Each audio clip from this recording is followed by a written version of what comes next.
अप्रैल की एक ठंडी रात दिल्ली में टहलका मैगजीन के दफ्तर का फोन बजता है। दूसरी तरफ की आवाज कांप रही थी। मेरी जान खतरे में है, इतना कहकर उसने फोन काट दिया। कुछ ही मिनटों बाद वही कॉल फिर आती है। इस बार वो आदमी अपना नाम और पूरा पता बोलने की जगह बस बोलता है, हरियाणा का सिरसा, डेरा सच्चा सौदा। नाम नहीं, पहचान नहीं, था तो सिर्फ डर। टहलका के जर्नलिस्ट अनुराग त्रिपाठी उस आवाज को नजरअंदाज नहीं कर पाते। कुछ दिनों बाद दिल्ली के ग्रेटर कैलाश इलाके में दफ्तर के पास ही एक गुप्त मुलाकात तय होती है। वही आदमी आता है। उसका चेहरा झुका हुआ था और उसकी आंखों में घबराहट थी। वो एक लिफाफा आगे बढ़ाता है और बिना पीछे देखे चला जाता है। लिफाफा खोलते ही अनुराग के हाथ रुक जाते हैं। ये कोई साधारण चिट्ठी नहीं थी। साल था 2002। पत्र संबोधित था देश के प्रधानमंत्री अटल बिहारी वाजपेयी जी को और लिखने वाली थी एक साध्वी। वो लिखती है कि वो पंजाब की रहने वाली है और 5 साल से सिरसा के डेरा सच्चा सौदा में साध्वी के रूप में रह रही है। बाहर से वो जगह आध्यात्मिक स्वर्ग लगती है, लेकिन अंदर वहाँ सैकड़ों औरतें थीं जो 16-17 घंटे काम करती थीं, बिना आराम और बिना सवाल किए। और फिर चिट्ठी का वो हिस्सा आता है जहाँ पढ़ते हुए उनके शब्द भी कांपने लगते हैं। वो बताती है कि एक शाम एक महिला प्रचारिका उसे लेने आई। कहा गया कि बाबा जी तुमसे मिलना चाहते हैं। उसे नीचे ले जाया गया, जमीन के अंदर। वहाँ चारों तरफ हथियारबंद गार्ड्स थे। वो जगह एक निजी गुफा थी और वहाँ अंदर बैठे थे गुरमीत राम रहीम सिंह, जो कुछ के लिए गुरु थे और कुछ के लिए भगवान थे। वो कहते हैं, जब तू मेरी शिष्या बनी थी तो तूने अपना तन मन धन मुझे अर्पित किया था, तो अब तेरा तन भी मेरा है। ये सुनकर वो लड़की पत्थर की तरह जड़ हो गई। उसे समझ ही नहीं आया कि इसका प्रतिकार कैसे किया जाए। और उस रात के बाद उसकी दुनिया हमेशा के लिए बदल गई। चिट्ठी बताती है कि ये कोई एक घटना नहीं थी। अंडरग्राउंड चैम्बर्स में जवान औरतों का नियमित शोषण होता था। हर 20 से 30 दिन में उनकी बारी आती थी। ऊंची दीवारों के भीतर 35 से 40 महिलाएं कैद थीं।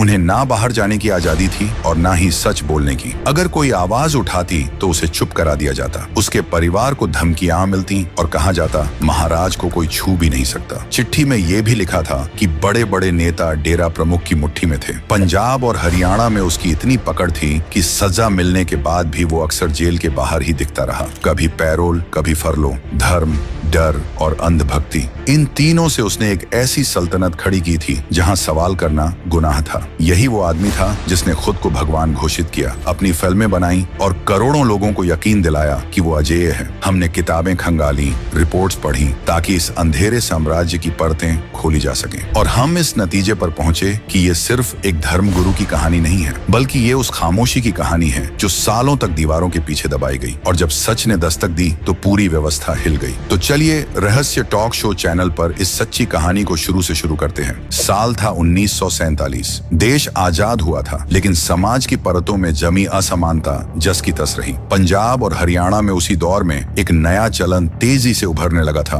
और वह था डेरों का चलन। ये ना तो पारंपरिक मंदिर थे और ना ही गुरुद्वारे। इनके नेता भी मेन स्ट्रीम धर्म गुरुओं से अलग थे। ये लोग धर्म से ज्यादा पहचान और सम्मान का वादा कर रहे थे उन लोगों के लिए जिन्हें सदियों से नजरअंदाज किया गया था। ऊंची जातियां और ताकतवर तबके लंबे समय से धार्मिक संस्थानों पर काबिज थे। दलित, मजदूर और गरीब किसान वहाँ सिर्फ भीड़ थे, हिस्सेदार नहीं। आजादी के बाद उभरे इन नए डेरों ने पहली बार कहा कि तुम्हारी जात नहीं, तुम्हारा इंसान होना मायने रखता है। और इसी माहौल में एक नाम तेजी से फैलने लगा, डेरा सच्चा सौदा। इसकी नींव रखी थी शाह मस्ताना बलूचिस्तानी ने। साल 1948, जगह हरियाणा का सिरसा। डेरा सच्चा सौदा ने सिख, हिंदू और सूफी परंपराओं को मिलाकर एक ऐसी विचारधारा पेश की जो हाशिए पर खड़े लोगों को अपनापन देती थी। हजारों दलित, गरीब किसान और मजदूर शाह मस्ताना को सुनने आने लगे। देखते ही देखते ये डेरा पंजाब, हरियाणा और राजस्थान में फैल गया। समय के साथ शाह मस्ताना ने अपने उत्तराधिकारी के तौर पर शाह सतनाम सिंह को चुना। उनके द्वार में स्कूल, अस्पताल और सत्संग घर खुले। 1970 के दशक तक डेरा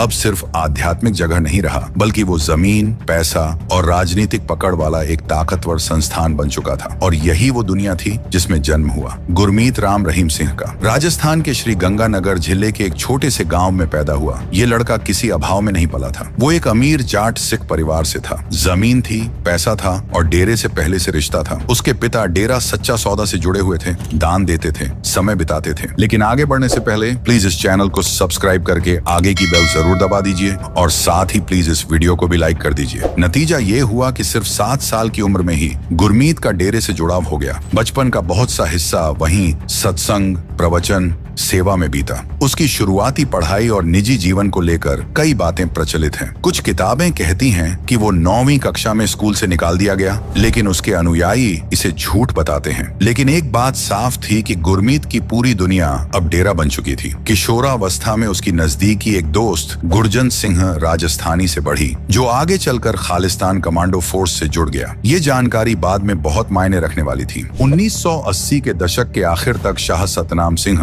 बूढ़े हो चुके थे। सवाल उठने लगे कि उनके बाद डेरा कौन संभालेगा। कई सीनियर चेहरे थे जिन्होंने सालों सेवा की थी, लेकिन गुरमीत उनमें से नहीं था, क्योंकि उसकी उम्र कम थी, अनुभव कम था। और तभी सितंबर 1990 में एक ऐसा फैसला हुआ जिसने सबको चौंका दिया। शाह सतनाम सिंह ने गुरमीत राम रहीम को अपना उत्तराधिकारी घोषित कर दिया, जिसके बाद डेरे के भीतर खलबली मच गई। अफवाहें उड़ने लगी। कोई बोला मिलिटेंट कनेक्शन का दबाव था, तो कोई बोला बंदूक की नोक पर फैसला हुआ है। एक कहानी ये भी चली कि अगर उसे चुना नहीं गया तो अंजाम बुरा होगा, लेकिन ऑफिशियल कहानी अलग थी। कहा गया कि भगवान की इच्छा से शाह सतनाम ने गुरमीत की आध्यात्मिक शक्ति पहचान ली, लेकिन सच क्या था कोई आज भी पक्के तौर पर नहीं जानता। और 23 सितंबर 1990 को गुरमीत राम रहीम डेरा सच्चा सौदा का मुखिया बन गया। और यहीं से डेरे के भीतर अजीब घटनाओं की शुरुआत होती है। सबसे पहला नाम फकीर चंद, एक सीनियर अनुयायी जिसने खुलकर सवाल उठाया कि इतना जूनियर व्यक्ति डेरा कैसे संभाल सकता है। और कुछ ही समय बाद फकीर चंद गायब हो गया। ना कोई जवाब, ना कोई जांच। सालों बाद जब साध्वी का वो खौफनाक पत्र सामने आया तो फकीर चंद का नाम फिर उभरा, लेकिन तब तक बहुत देर हो चुकी थी। 90s आते आते वो सिर्फ एक आध्यात्मिक गुरु नहीं रह जाता, बल्कि वो आस्था का चेहरा बन जाता है। एक ऐसा चेहरा जिसे देखने से पहले लोग सिर झुकाते हैं। जहाँ पहले डेरा सच्चा सौदा के प्रमुख सादगी में रहते थे, वहीं अब मंच पर चमकता है एक नया अवतार जिसका नाम था गुरमीत राम रहीम सिंह। लंबे बाल, रंगीन कपड़े, भारी शब्द। वो खुद को सिर्फ गुरु नहीं बल्कि ईश्वर का प्रतिनिधि घोषित करता है। उसका दावा था कि वो गरीबी मिटा सकता है, बीमारियों को ठीक कर सकता है, यहाँ तक कि लकवे को भी। लेकिन असली ताकत चमत्कारों में नहीं थी, बल्कि असली ताकत थी उसकी सब कुछ कंट्रोल करने की पावर। उसके अनुयायियों की जिंदगी के हर फैसले पर उसकी मुहर होती थी, जैसे किससे शादी करनी है, पैसा कहाँ खर्च करना है, क्या पहनना है और किसे अपना मानना है। डेरा अब आश्रम नहीं रहा, बल्कि वो अब एक कॉर्पोरेट साम्राज्य बन चुका था। अब फूड फैक्ट्रियां, हर्बल दवाइयां, textile, cosmetics, hospital, school, college, सब कुछ डेरे के नाम पर था। सिरसा में ही सैकड़ों एकड़ जमीन, petrol pump, supermarket, luxury restaurants भी डेरे के थे। बाहर से डोनेशन अब जरूरी नहीं था। डेरा खुद एक मुनाफा कमाने वाली मशीन बन चुका था। और जैसे जैसे ताकत बढ़ी, वैसे वैसे सियासत झुकने लगी। 21वीं सदी की शुरुआत तक नेता उसके दरबार में मत्था टेकने लगे। कारण सीधा था, वोट बैंक। पंजाब, हरियाणा और राजस्थान में लाखों अनुयायी, जो खासकर दलित और पिछड़े तबके से थे, डेरे के लिए जीने मरने को हमेशा तैयार रहते थे। जिस पार्टी को उसका इशारा होता था, उसी को लाखों वोट मिल जाते थे। और यहीं से कहानी का डार्क चैप्टर शुरू होता है। साल 2002 दिल्ली में प्रधानमंत्री अटल बिहारी वाजपेयी के दफ्तर में एक चिट्ठी पहुंचती है। चिट्ठी खतरनाक थी। उसमें आरोप लगा कि डेरे के अंदर महिलाओं को बंदी बनाकर रखा गया है, शोषण हो रहा है और आने वाले समय में उनकी जान जा सकती है। ये खबर गुरमीत तक पहुंचती है। उसके लिए ये सिर्फ आरोप नहीं थे, बल्कि जंग का ऐलान था। लिखने वाला कौन है ये साफ नहीं था, लेकिन शक एक नाम पर टिकता है, जो नाम था रंजीत सिंह। रंजीत सिंह कोई बाहरी नहीं था, वो डेरा का सेवेदार था। और सबसे अहम बात, वो एक पूर्व साध्वी का भाई था। वही साध्वी जो अचानक डेरा छोड़कर गायब हो गई थी। ये वह दौर था जब चिट्ठी लिखी गई थी। गुरमीत फैसला करता है, चुप रहना अब विकल्प नहीं है। 10 जुलाई 2002, जगह कुरुक्षेत्र। रंजीत सिंह घर लौट रहा था। उसके घर के बाहर कुछ लोग पहले से मौजूद थे। जैसे ही वो पहुंचा, गोलियां चली। रंजीत सिंह वहीं ढेर हो गया और हमलावर भाग निकले। जो आदमी सालों से डेरा की सेवा करता रहा, उसकी मौत पर ना कोई शोक हुआ, ना कोई ऐलान किया गया और ना ही कोई सफाई दी गई। डेरे में चारों ओर सन्नाटा था। लेकिन कहानी यही नहीं रुकती, क्योंकि गुरमीत के रास्ते में एक और नाम खड़ा था, और वह नाम था रामचंद्र छत्रपति। ना वो नेता था, ना कोई अफसर, और ना ही वह कोई बड़ा एक्टिविस्ट था, बल्कि वो बस एक छोटा सा पत्रकार था, जो पूरा सच नाम के अखबार का संपादक था। जहाँ बड़े मीडिया हाउस चुप थे, वहाँ रामचंद्र ने वो किया जो कोई करने की हिम्मत नहीं कर रहा था। जब साध्वी की चिट्ठी सामने आई तो उसने उस चिट्ठी को अपने अखबार में पूरा का पूरा छाप दिया, जिसके बाद उसके घर के फोन घनघनाने लगे। धमकियां मिलने लगी, तू नहीं जानता राम रहीम कितना ताकतवर है, खबर वापस ले ले। क्योंकि कुछ लोग डर से बड़े होते हैं, इसलिए वो नहीं रुका। खबर दर खबर छापने लगा और यही जिद आगे चलकर इस कहानी को एक और खून रंगे मोड़ पर ले जाने वाली थी। 24 24 अक्टूबर 2002 शाम ढल रही थी। अपने घर के बाहर खड़े रामचंद्र छत्रपति एक पड़ोसी से बात कर रहे थे। गली बिल्कुल सामान्य लग रही थी। तभी दूर से एक मोटरसाइकिल नजर आती है। उस पर 2 आदमी सवार थे। उन्होंने हेलमेट का शीशा नीचे किया, बंदूक निकली और 4 गोलियां रामचंद्र को मार दी, जिनमें से एक पेट में और एक पैर में लगी। घटना के बाद मोटरसाइकिल धुएं की तरह गायब हो गई और रामचंद्र जमीन पर गिर पड़े। उन्हें अस्पताल पहुंचाया गया। 28 दिन अस्पताल के बिस्तर पर पड़े पड़े वो एक ही बात दोहराते रहे कि ये हमला गुरमीत राम रहीम सिंह ने करवाया है। और आखिरकार 21 नवंबर 2002 को उनकी आवाज हमेशा के लिए खामोश हो गई। उस दिन के बाद हरियाणा में एक अजीब सन्नाटा फैल गया। कोई पत्रकार, कोई अखबार, कोई चैनल, किसी ने भी राम रहीम का नाम लेना बंद कर दिया। डर जीत गया था। शायद गुरमीत को लगा कि अब कोई उसे छू नहीं सकता। लेकिन दिल्ली में बैठा एक आदमी अलग सोच रहा था और वो थे प्रधानमंत्री अटल बिहारी वाजपेयी। जैसे ही वो रहस्यमयी चिट्ठी उनकी मेज तक पहुंची, पंजाब और हरियाणा हाई कोर्ट में एक विशेष बेंच बनी और वो काम शुरू हुआ जो स्थानीय पुलिस सालों से टालती आ रही थी। सीबीआई को जांच सौंपी गई। सीबीआई के पास अब रंजीत सिंह की हत्या, रामचंद्र छत्रपति की हत्या और डेरा सच्चा सौदा के भीतर छिपा सच जानने की चुनौती थी। सीबीआई की टीम आश्रम में आई। ये पहली बार था जब गुरमीत के साम्राज्य में बाहर की दुनिया ने कदम रखा था, लेकिन रास्ता आसान नहीं था। सीबीआई जब डेरा पहुंची तो सवालों के जवाब नहीं मिले। जब 1999 से 2002 के बीच डेरे में रही महिलाओं की सूची मांगी गई तो साफ इनकार कर दिया गया। जांच अधिकारियों को खुद दरवाजे खटखटाने पड़े। कई महिलाएं अब शादीशुदा थीं, नई जिंदगी शुरू कर चुकी थीं। पर जैसे ही सीबीआई पहुंची, परिवारों ने दरवाजा बंद कर दिया। फिर भी सीबीआई पीछे नहीं हटी। 5 साल की चुप्पी, डर और बंद दरवाजों के बाद एक दरार आई। 2 पूर्व साध्वियां मिली। उन्हीं में से एक वो थी जिसने वो चिट्ठी लिखी थी। उसने एक शब्द बताया, एक कोड वर्ड जिसका इस्तेमाल माफी के नाम पर यौन शोषण के लिए किया जाता था। उसने उस तहखाने की बात की, गुफा की बात की, बाहर खड़े हथियार बंद गार्ड्स की बात की। सीबीआई अफसरों के रोंगटे खड़े हो गए। लेकिन उसके लिए सच बोलना मौत को न्योता देने जैसा था। वो अब 2 बच्चों की माँ थी। उसने कहा, अगर मेरे परिवार को मेरे अतीत का पता चला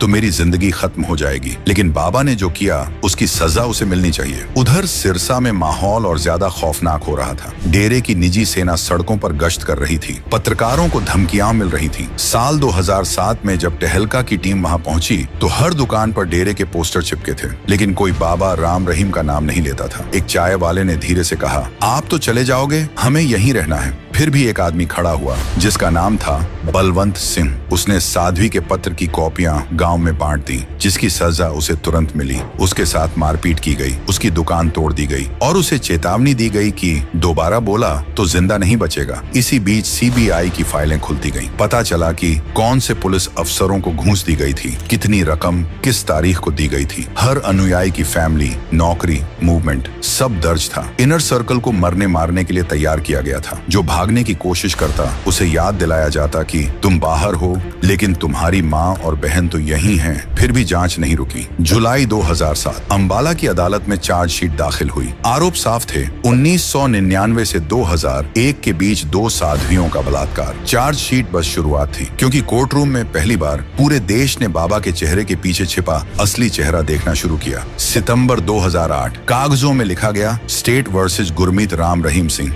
असल में ये लड़ाई 2 औरतों की हिम्मत बनाम एक साम्राज्य की ताकत थी। अगले 2 सालों में यानी 2009 और 2010 में दोनों महिलाएं अदालत के कटघरे में खड़ी हुईं। हर पेशी पर उन्हें उसी आदमी को देखना पड़ता था जिसने उनके साथ जुल्म किया था, और उसके पीछे भक्तों की भीड़ जिनकी आंखों में चेतावनी थी। माहौल इतना जहरीला हो गया था कि साल 2011 में मुकदमा अंबाला से हटाकर पंचकूला की स्पेशल सीबीआई कोर्ट भेजना पड़ा। लेकिन तारीखें बढ़ती रहीं, दाखिल होती अर्जियां, धीमी गवाही, तकनीकी आपत्तियां, यानी हर हथकंडा आजमाया गया। 2011 तक अपराध को 10 साल हो चुके थे, पर फैसला दूर था। इधर जांच की कमान संभाल चुके थे सीबीआई के जॉइंट डायरेक्टर एम नारायण। उधर अदालत के बाहर गुरमीत की सार्वजनिक छवि चमकती रही। वो खुद को सोशल रिफॉर्मर बताता, ब्लड डोनेशन, आपदा राहत, चैरिटी करता। साथ ही डेरे का पॉलिटिकल अफेयर्स विंग हर पार्टी के दरवाजे खटखटाता। एक अफसर ने बाद में बताया कि ऐसी कोई पार्टी नहीं थी जो उसकी बात न सुनती हो। फोन आते थे देश के बड़े बड़े नेताओं और पार्टियों के, और जांच धीमी रखने की गुजारिशें की जाती। दबाव हर तरफ था। और तभी 2012 में एक नया धमाका हुआ। पंजाब हरियाणा हाई कोर्ट में एक याचिका दाखिल हुई। याचिकाकर्ता थे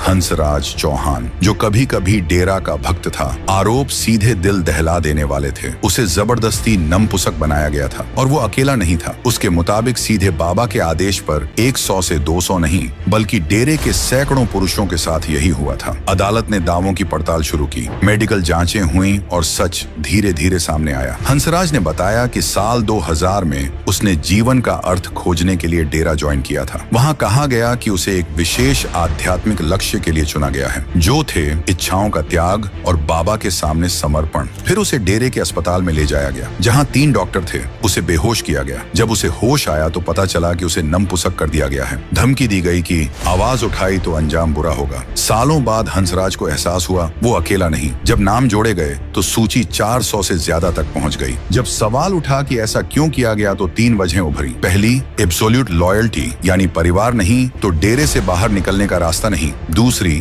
मैनिपुलेशन, इसे धार्मिक बलिदान बताकर भक्ति को जंजीर बनाना। और तीसरी, पावर और एक्सप्लॉयटेशन, यानी विरोध की हर संभावना को जड़ से कुचल देना और अपने लिए एक तरह की आर्मी खड़ा करना। लेकिन हंसराज पीछे नहीं हटा। साल 2012 में उसने याचिका दी, और 2 साल बाद हाईकोर्ट ने यह कहते हुए कि राज्य पुलिस से कुछ नहीं होने वाला, केस सीबीआई को सौंप दिया। डेरा ने इनकार किया। इन सब के बावजूद बाबा राम रहीम की जिंदगी पर खास असर नहीं दिखा। मंच, शोहरत, भीड़, सब चलता रहा। अदालत में फाइलें मोटी होती गईं और बाहर सवाल और गहरे होते गए। फैसला आना था, बस समय का इंतजार था। You are the love Raja. Stage पर माइक गूंजता है, कैमरे चमकते हैं, और बाबा अब हीरो बनने की रिहर्सल कर रहे थे। साल 2015 आते आते गुरमीत राम रहीम सिंह की नजर बॉलीवुड पर टिक चुकी थी। उसका नारा था, विश्व सृष्टि की सेवा करना पाप है तो ये पाप आखिरी सांस तक करेंगे। और उसी सेवा के नाम पर रिलीज हुई उनकी पहली film MSG the messenger of God.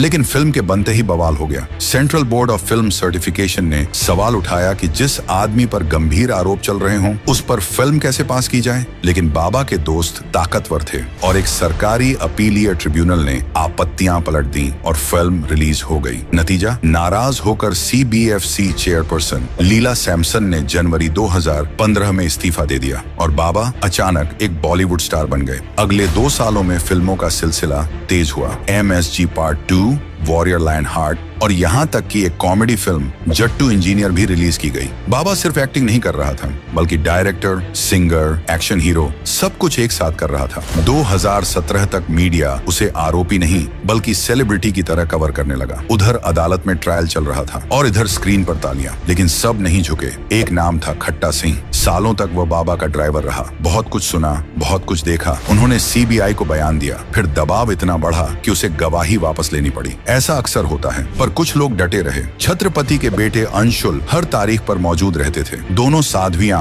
हर बार अपने बयान पर कायम रहीं। और सबसे अहम CBI की टीम M नारायण के नेतृत्व में किसी दबाव में नहीं झुकी। फिर आया साल 2017। पंचकूला की स्पेशल CBI कोर्ट में जज जगदीप सिंह ने कमान संभाली। ट्रायल फास्ट ट्रैक हुआ। रोज सुनवाई हुई। कोर्ट रूम के अंदर हवा भारी थी। बाहर बाबा आलीशान SUVs और कड़ी सुरक्षा में आते रहे। बाबा का आत्मविश्वास बरकरार था। आखिर 15 साल से वो बचते आए थे। तारीख थी 25 अगस्त 2017, जजमेंट डे। डेरा के लाखों अनुयायी कई शहरों से पहुंचे पिताजी के समर्थन में। अदालत में सन्नाटा था। और फिर जज जगदीप सिंह का एक वाक्य, गिल्टी। कुछ सेकंड और पूरे कोर्ट रूम में शौक था। जिसने खुद को भगवान कहा था वो अब दोषी था। गुरमीत वहीं गिर पड़ा, रो पड़ा। लेकिन अदालत नहीं डगमगाई। तुरंत आदेश दिया गया, कन्विक्ट को कस्टडी में लिया जाए। बाहर खबर फैलते ही भीड़ उबल पड़ी। बाबा जेल जाएगा, ये सुनते ही हल्ला बोल हो उठा। पुलिस ने रोकने की कोशिश की, पर कुछ ही घंटों में पंचकूला और सिरसा जल उठे। और उसी आग के बीच एक लंबा भ्रम टूट रहा था। पंचकूला की आग रुकने का नाम नहीं लेती। कुछ ही घंटों में उसका धुआं और दिल्ली तक दिखने लगता है। 40 से ज्यादा लोग मारे जाते हैं। सैकड़ों घायल हो जाते हैं। शहर जल रहे थे। कर्फ्यू लग गया। इंटरनेट बंद कर दिया गया और सेना अलर्ट पर रख दी गई। और इसी बीच सरकार एक फैसला लेती है, गुरमीत राम रहीम सिंह को सड़क से नहीं ले जाया जाएगा। डर है कि रास्ते में कुछ भी हो सकता है। एक हेलीकॉप्टर उड़ता है और उसका गंतव्य स्थान होता है रोहतक जेल। देश हिल चुका था और कुछ दिन बाद प्रधानमंत्री नरेंद्र मोदी अपने मन की बात कार्यक्रम में दंगों का जिक्र करते हैं। देश उत्सवों में डूबा है और हिंसा की खबरें हमें चिंता में डाल देती हैं। 3 दिन बाद वही बाबा जो अब कैदी था फिर अदालत के सामने लाया जाता है, लेकिन इस बार कोर्ट पंचकूला में नहीं बल्कि रोहतक जेल के भीतर लगती है और जज जगदीप सिंह फैसला सुनाते हैं 20 साल की सजा। कोई नरमी नहीं, कोई सहानुभूति नहीं। जज कहते हैं इस व्यक्ति ने खुद को गॉडमैन बताया और उसी ताकत का इस्तेमाल महिलाओं के शोषण के लिए किया। ये थी 15 साल की लड़ाई। एक मरा हुआ पत्रकार, 2 साहसी महिलाएं, कुछ ईमानदार अफसर और आखिरकार हुई बाबा को जेल। लेकिन अगर आपको लगा कि कहानी यहीं खत्म हो जाती है तो आप भारत को कम आंक रहे हैं। यहाँ कन्विक्शन का अंत नहीं होता। अक्टूबर 2020 1 दिन की पैरोल, मई 2021 12 घंटे की छुट्टी, फरवरी 2022 पंजाब चुनाव से ठीक पहले 21 दिन की पैरोल। पैटर्न साफ है, जब जब चुनाव आते हैं बाबा बाहर आते हैं। Police convoy, Z plus security और पहला पड़ाव सिरसा का डेरा। वहाँ वो भीड़ से कहते हैं सेवादार जैसा बताएं वैसी सेवा करनी है, मालिक सबको खुशियां दे। कागजों में उन्हें भीड़ को संबोधित करने की इजाजत नहीं है, लेकिन हकीकत में सब कुछ चलता है क्योंकि डेरा सच्चा सौदा सिर्फ आस्था नहीं बल्कि एक वोट बैंक है। हरियाणा और पंजाब में बाबा अब भी इतना ताकतवर है कि हर पार्टी झुकती है। कभी मंत्री हाजिरी लगाते हैं तो कभी बड़े नेता। अगस्त 2025 में बाबा को 40 दिन की पैरोल मिली। कुल मिलाकर बाबा ने लगभग 300 दिन जेल के बाहर बिताए। एक सज्जा याफ्ता बलात्कारी और हत्यारे के लिए यह किसी रिकॉर्ड से कम नहीं था। सिस्टम का एक चेहरा साफ है जहां जज और अफसर अपना काम करते हैं और दूसरा चेहरा भी जहां राजनीति सब गड़बड़ कर देती है। अगर अनुयायी ये मान लेते कि पिताजी गलत हो सकते हैं तो ये ताकत टूट जाती, वोट बैंक ढह जाता और नेताओं को दरबार में झुकना न पड़ता। लेकिन आस्था जब तर्क से बड़ी हो जाए तो सच बेआवाज हो जाता है और यही इस कहानी की सबसे बड़ी सीख है। हमारे यहाँ कानून तो है पर अंधी श्रद्धा और गंदी पॉलिटिक्स आज भी सबसे बड़ी कमी है। तो अब आप बताइए कि इस कहानी में सबसे ज्यादा दोषी कौन है, बाबा, नेता या उनके भक्त? अपना जवाब हमें कमेंट में जरूर दें। धन्यवाद।